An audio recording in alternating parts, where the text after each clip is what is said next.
Nicola123 here. I found a way to do this reaction stuff without having to do a live stream, so here we go. We're gonna read this. We're reading Crystaleyezed, the prologue, and chapter 1.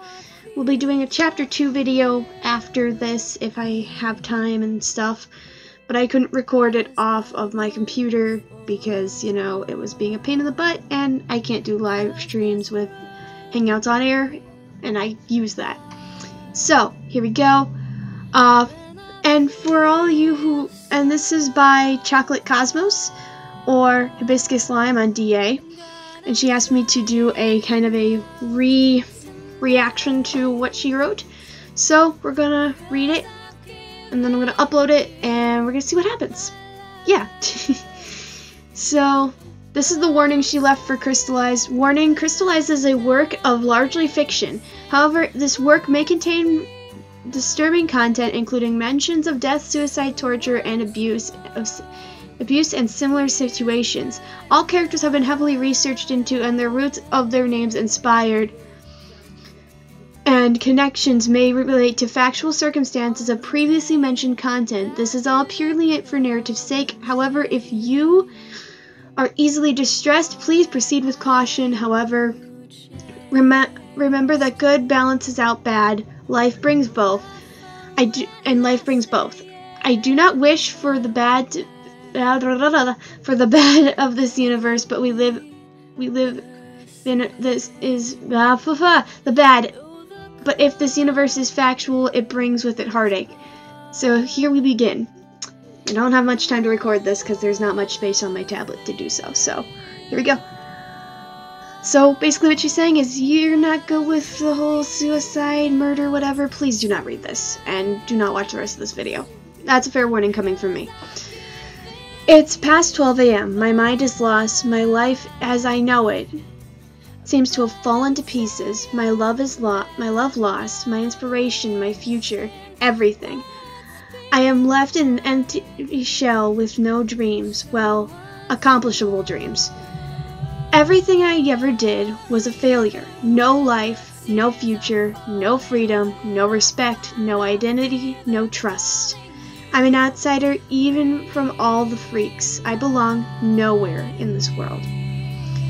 Everyone turns their faith into a deity, an idol, someone. But I know deep down it's all fake. The world doesn't want me. So now I will pass on to the next and leave this one behind. No one thought it would be them, but the story we gave it a chance and it captivated us. It seemed to be written in the sea girl's life to change the world. It wasn't her jumping into the unknown that day. It was every human being that understood the truth. Deep stuff there. Chapter 1. Today was the day she turned 21. She wasn't typically content with her birthday, not because she never received anything. After all, materials, non-living things, they all had their little effect on her. The reason for her discontentment was she was stuck there. She had remained in the VRI for an awfully lengthy time. She wasn't unaccompanied. She was in the company of hundreds of other people and androids, but still secluded. As a matter of fact, she wondered if somebody... Constance, she raised her head, responding to her name being called.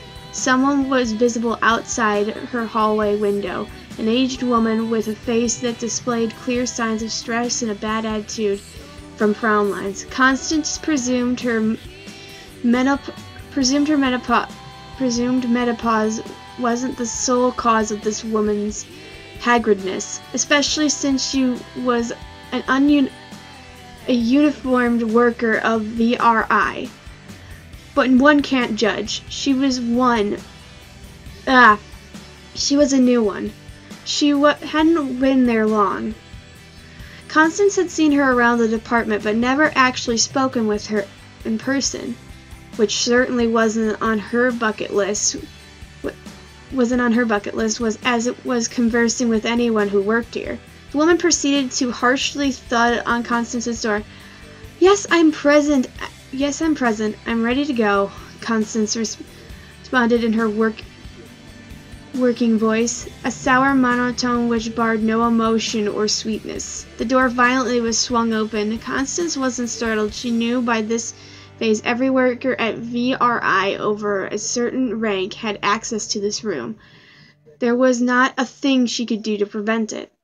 My name is Pauline. I'll take you to the meeting room where the rest are waiting. The woman sternly regarded Constance, which made her wince. You do realize this android you receive isn't going to be a birthday cake. We'd expect you not to eat it. She laughed cynically at her own joke, making Constance dig her nails into her stomach, almost causing another mark. Before Pauline arrived, Constance had been sitting on her bed in her undersized room reading some important documents that related to the said android Solitary. It was often that Constance got these remarks about her appearance, and she couldn't remove them from her train of thought. She didn't respond to Pauline's observation and quietly got up out of bed, bringing the documents with her as she and Pauline exited the room, Pauline locking it. The two swiftly marched across the balcony Constance's room was situated on, overlooking the main warehouse division of VRI.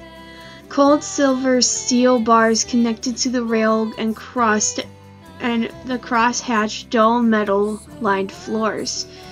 This started down the balcony staircase, which twisted and turned at various intervals to the bottom of where Pauline unlocked a secure door with her scan pass, and they walked another few corridors until they reached a brown door with a plaque reading Meeting Room 4. Pauline knocked on the door, slightly softer than she had with Constance. You may enter, called a few familiar voices.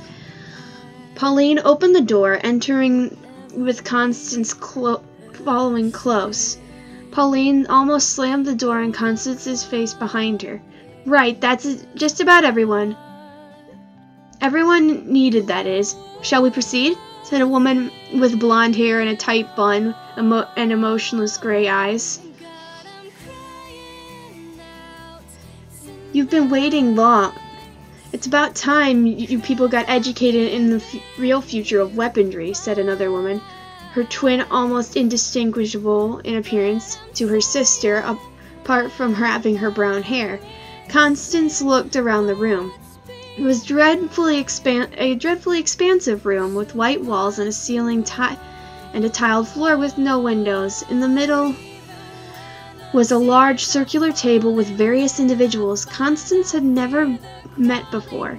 She was sure some of them were foreign and some were very wealthy, important figures. Her eyes darted to one man with a prosthetic arm, which occasionally twitched along with the man's facial features. At the front of the room was a large screen and a small object hidden under a cloth. Constance, immediately knowing what it was that was concealed, there wasn't much decoration in the room, as with anywhere in VRI. However, there were a few mirrors around the room and rather large mirrors, large enough so Constance could see her reflection. In reality, she had a naturally curvaceous body type and short ginger hair chopped at the bottom of her neck. She had deep emerald eyes and beautiful facial features. Constance often wore concealing clothes, and it wasn't like she had given much choice by the VRI. But she never had the confidence to pull off anything fancy. Today she was wearing a brown jumper and jeans with very ordinary shoes. She wore her lab coat. However, today wasn't supposed to be an off day. The young woman didn't see herself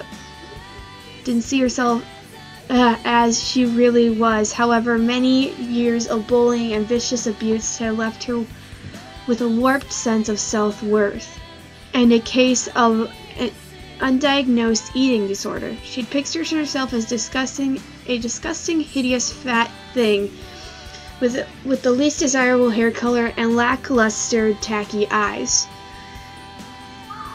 Okay, first thing right there, I feel really bad for Constance. Oh man.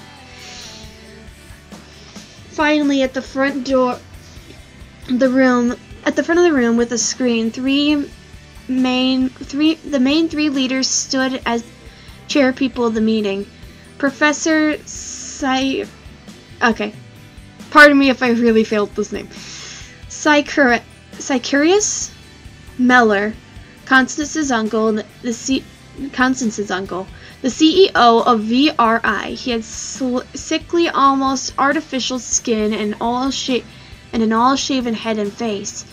He was distorted. There wasn't much to articulate other than he had deep. Moore and Naveen Ranson, the previously mentioned twins, assistants to Secrets. I fail at spelling or reading. Blah. Almost sewn together, as it were. The joint vice of the VRI stood on either side of him. Constance pushed forward to the front by Pauline before she retreated to the back of the room. Constance, while still having a great deal of professional experience, still felt very awkward and anxiety-ridden. However, this was nothing compared to some of the horrors she had witnessed over the years at VRI. She stood willingly next to the three, fairly aware of the procedure to follow. Ladies and gentlemen, it is our greatest pleasure here at Versatile Robotics Industry to give this presentation to you. As most of you have mustered, my name is Professor Mellor, and here are my two assistants, Professor Mora and Naveen Ranson. Oh, and that is my niece Constance. She has a use, surprisingly intelligent. Don't worry, you won't be intruding any pathetic, time-wasting attachment today or ever. There was a faint instance of humor as all eyes darted to Constance as she felt as if she would retch. At Versatile Robotics Institute, or VRI, we are passionate about providing you with a state of the art of weaponry, children. The screen cut to an image of an innocent-looking child. She was about 8 years old and with wavy blonde hair and large blue eyes.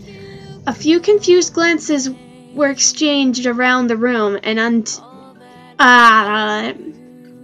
uninitiated. Why children, ladies and gentlemen?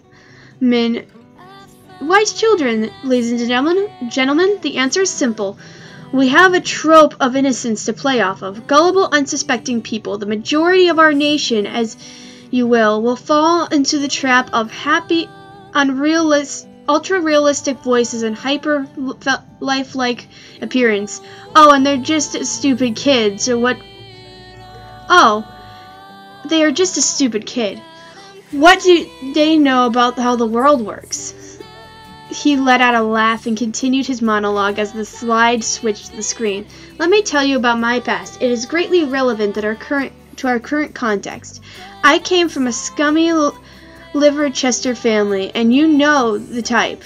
Typical run-of-the-mill waste of space. I had a brother. I knew him well. You know, I would play around the old prod with a stick. Kids' behavior. Those were the days. Later a needle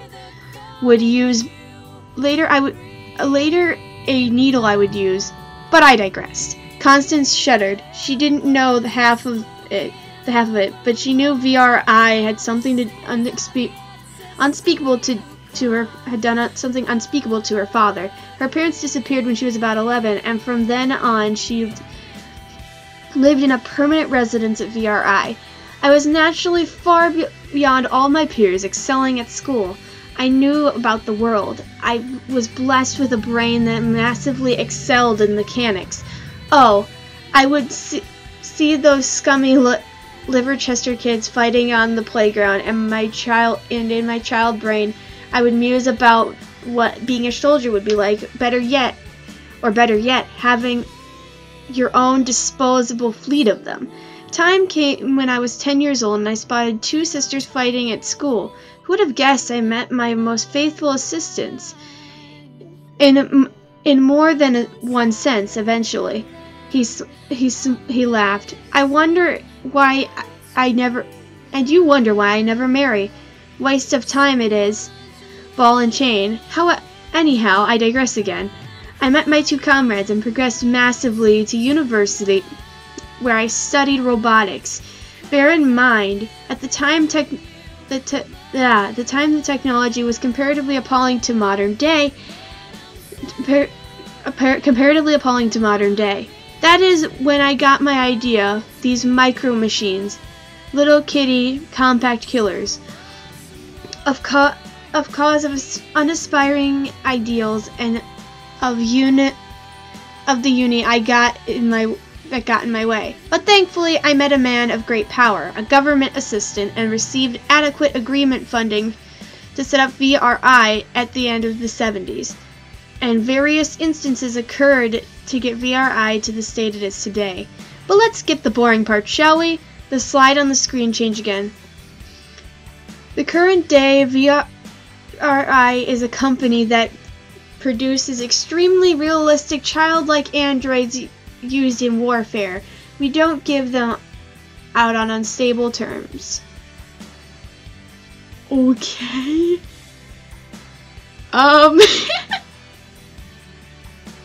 What? Okay. Continuing. We have a massive range of androids, but they all fit into the mold of an 8-year-old child, male or female, and female variants with various skin tones, hair, and all of that nonsense. That's her job to design all of that. He pointed at Constance. We also take care without assigning each unit with its own individual weapon and code accordingly. For example, BO9899 would assign with a bomb and a number. The robot is in production, as KN8716 was a knife and 8,716 androids produced. The screen showed the same wavy blonde child holding a knife along with other examples of androids. Thanks to our agents, we got a hold of light years ahead of technology with artificial superintelligence to match. We plan to extend VRI at the moment. We only have this undercover branch in Liverchester, the United Kingdom. Who would guess out here, of all places? However, we've received interest from other countries and plan to spread quietly and rapidly around nations. Now, beside me, you can see an object covered up. Would you like to look at it? It's our lovely KN8716. Mora uncovered the cloth revealed KN. However, extremely battered and in multiple bullet wounds and blood, replica of cause that had run through its artificial veins. Straining the hyper-realistic flesh, the audience was deadpan, clearly not traumatized by the accurate depictions of a wounded child. Here we have a KN who has fought in many battles for us. Out in the wilderness, no one cares if you are a kid there, human or not. It's all the same cause. Icarus and his assistants brought the inactive android closer to the center before the three of them were pulling out surgeon scalpels. Constance, too, pulled out her own. She sighed. This was the worst part, the dissection, but she has to. She had no choice. Now let me show you how detailed the inside of our compact killers really are, he said. He announced as he sliced down the child's middle in one clean cut. Here we have the main organs. You can see a skeletal structure. Obviously, none of this is functional. Androids do not eat or actually breathe. They require charging occasionally, but we're working on that. Now we can cut up to the brain, and as you can see, again, false brain stores only commands it needs, but very convincing. Robots do not have any genitals nor require any. However, Look at the realistic muscle on every part of the body, and take a look at the heart, and that isn't right. Wait, that isn't the right way. You cut into it, you imbecile. Constance accidentally dropped her scalpel into the robot's heart. Cycrid snatched this Constance's scalpel and slashed her face before discarding it on the floor. We no longer require you. Go away. As a matter of fact, I think your present is ready, he said sternly. Constance nodded. Yes, sir. With tears in her eyes, she held a gash on her face and exited the room, the door quietly closing behind her. We have a close eye on our employees at VRI, he laughed serious. Now, speaking of this, let's take a look at its eyeball. Constance walked down the corridors into the room. That room, the final room of production. It had been a month of solid designing and production. Sycaris had given Constance one of creating her own design, not under restriction for her own android. Also, it was the 1000th in the line. Obviously, the robot still had to fight like normally, but it was special because she'd made her from her favorite hair and eyes, and somehow it felt like she could have a friend for once, even if it was an emotionless killer. But is she done? Constance muttered to herself. She finally came to her present, lying on the operation table alongside a couple engineers. CH-1000, you have a chainsaw weapon specialty and the most beautiful hair and beautiful blue and black hair clean cut down the center. And you have the ruby eyes and the most pale skin. You're everything I want to be, Constance mutters, staring at the lifeless android. Lifeless for now. Okay, well, this is an interesting series. I really do feel bad for Constance. I kind of think she's a cool character, to be honest. I actually think that Crystaleyezed is a fairly interesting series. I can understand why abuse and suicide are themes in this, obviously, and a few other things, including death. Obviously, there's war involved. But I give it a pretty good look I'm giving it a pretty good outlook. It looks really awesome, and I will be reading the second chapter soon enough. So, yeah, that's pretty much it. Alright, yeah, that's really all I can say about this. And I've been asked by the creator to actually create, an OC for this, so I'm going to do that after I read chapter 2. But that's about it. It seemed really interesting. I think it's kind of, I guess you could say it's also kind of sick, but it's really interesting. Like, I enjoy dystopian stuff, so it's like, kind of like, oh, okay, cool, you know? So that's about it. Alright. This has been Nicola123 signing off, and I'll be posting another video about Crystaleyezed in a few minutes. This is probably going to be divided up into 3 parts because it cut off like twice, and then I'll just delete the old recordings, come back, record some more, read the second chapter, and do a final reaction on the second chapter as well. So, that's it. Alright, bye.